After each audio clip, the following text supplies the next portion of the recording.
Hi, everybody. Today I'm going to start reading to you about Wolfgang Amadeus Mozart. You have probably heard of Mozart. You definitely heard some of his music. I'll be posting some awesome links right after this of some things you can listen to of Mozart.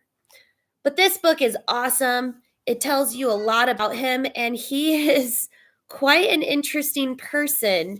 First of all, he has an interesting hairdo. Does that give you a clue? He's from a very, very long time ago. So here we go. Who was Wolfgang Amadeus Mozart? Well, more than 200 years ago. That puts us at like 1800, the year 1800. There was a little boy who learned to play a musical instrument at the age of 3. It was called a clavier, which was an old fashioned string instrument that also had a keyboard. It kind of looked like a piano. By the time he was 5, he was composing beautiful music all by himself. At 8, he had learned to play 2 more instruments, the violin and the organ. Now he could play 3 instruments. How many of you are 3, 5, or 8? Can you play 3 instruments?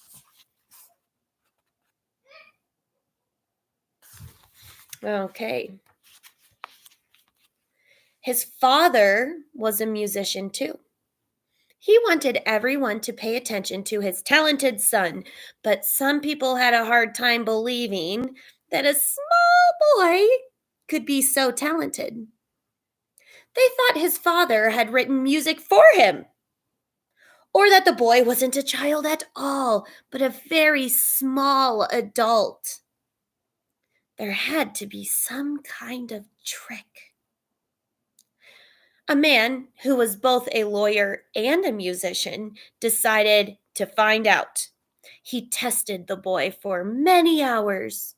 He asked the boy to play a very difficult piece of music. The boy played it easily and well. Then he asked the boy to make up a piece of music for him, right there on the spot. Again, the boy did an excellent job. Then a cat came into the room. A cat! Right away, the boy stopped playing music and got up to chase it. There was no doubt in the man's mind. The boy was really just a boy, except when he played or wrote music. Then the boy was a genius. Who was this boy? Who was this boy? His name was Wolfgang Amadeus Mozart. And here is his story.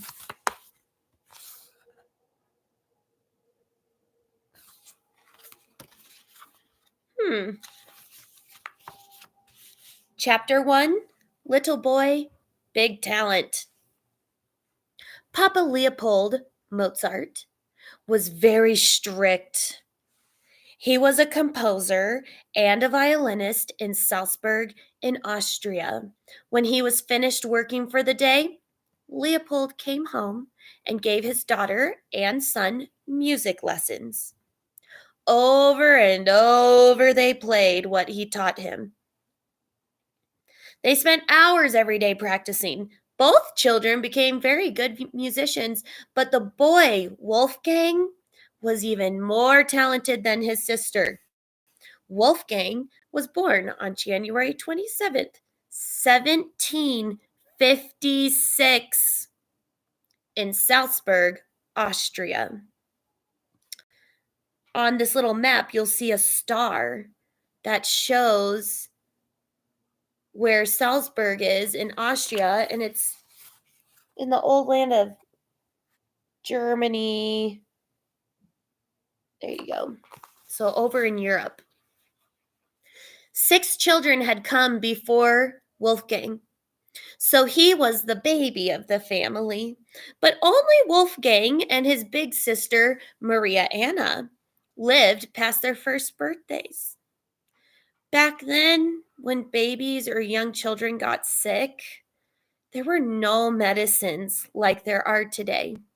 So sadly, it was really common for children to die. Because Wolfgang had such a long name, his family called him Wolfer, or sometimes Wolfie for short. Maria Anna was called Nannerl, and the family dog was called Bumperl. Here's a picture of the family.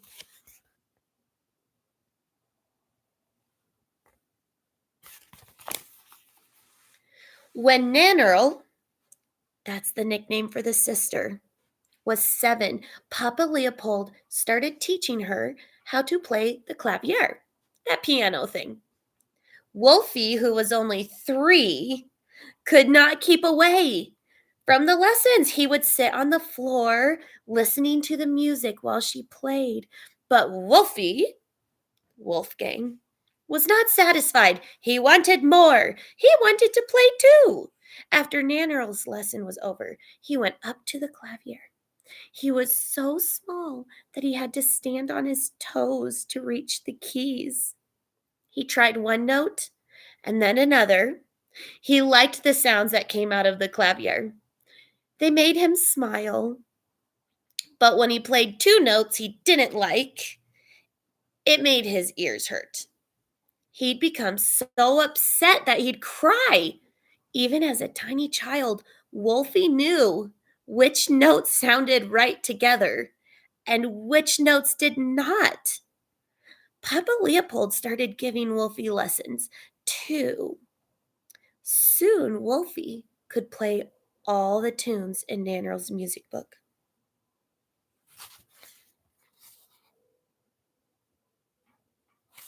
Wow, and he was only 3, and his sister was 8. So here are some pictures about the instruments, the clavichord, which is really interesting. There you can see there are a lot of different kinds of things that look like a piano. And that's something we can talk about another time. We are almost done with this chapter. As soon as Wolfie heard a tune, he could play it. Papa Leopold could hardly believe it. He made notes on how quickly and easily the little boy learned music. Once, when Wolfie was about 4, Papa Leopold saw a sheet of music that the boy had been working on. At first, Papa laughed, thinking it was nonsense, but when he looked more closely, he realized that it was a musical composition. Like when we write on the lines, all the circles and the rhythms. And a complicated one at that. Many of the notes were smudged and written over. He stopped laughing and asked Wolfie about it. Wolfie agreed that it was complicated. He said, "You must practice until you can get it right," and then showed his father how it should be played. At 5 years old, Wolfie composed 2 more pieces of music for the clavier. This means that he heard tunes in his head and played them. Amazed, Papa Leopold wrote them down in his notebook. Soon, Wolfie was reading music. Papa Leopold saw that his son had a rare gift. He gave him special ruled sheets of music paper. That means it had all the music lines on it for him, which was very hard to get back then. That way, Wolfie could write down the music he heard in his head. Wolfie was writing music even before he learned to write words. Years later, when Wolfie had grown up, his father wrote him a letter describing what he had been like. "As a child and a boy, you were serious rather than childish. And when you sat at the clavier, or were otherwise intent on music, no one dared to have the slightest jest with you. Your expression was so solemn. That means Wolfie was very serious when he was playing music. Making music was also great fun for young Wolfie. He thought about it and played it all the time. Music was always part of the games that he invented. His father's friend, the musician Johann Schachtner, came to live with the family for a while.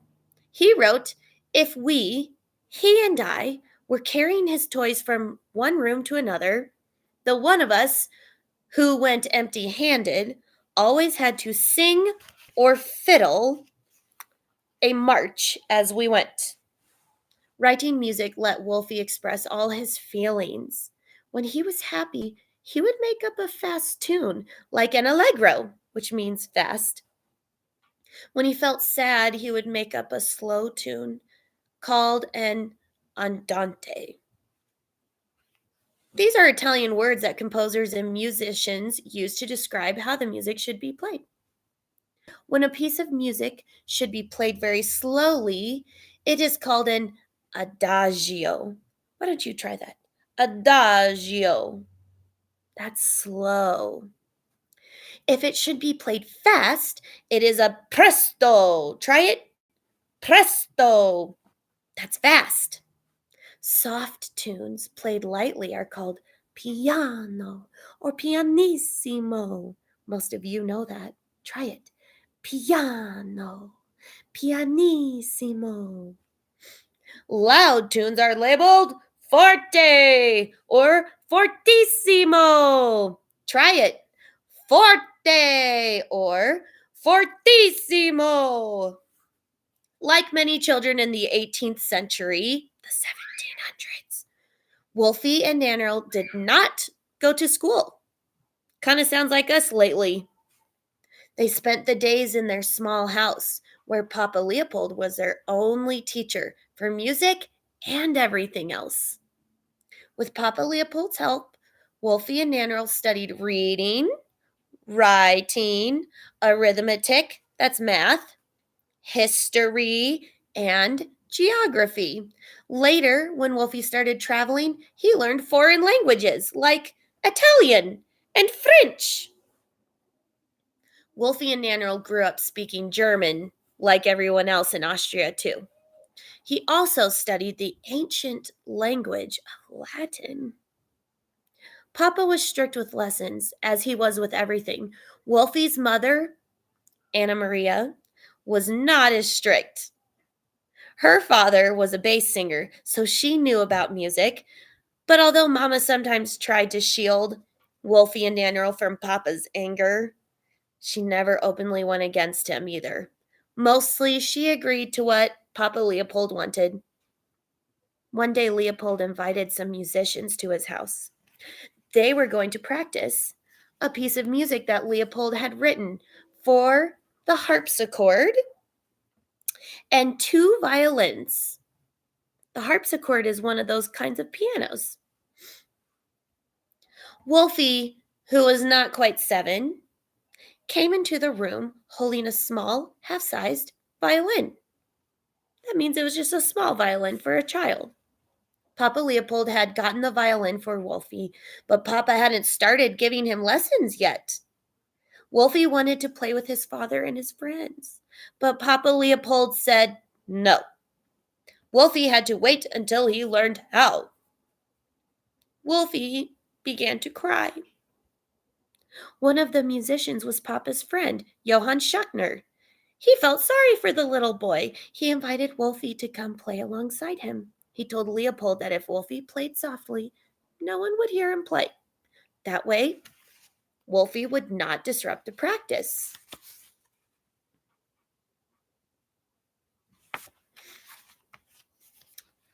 Leopold agreed, but only if Wolfie promised to play very quietly.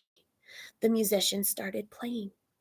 Herr Schachtner stopped playing after a few minutes, but Wolfie continued. Everyone was astonished. Wolfie had taught himself to play the violin. He also taught himself to play the organ. that's that for now. What an amazing little boy, huh? No wonder he became so famous.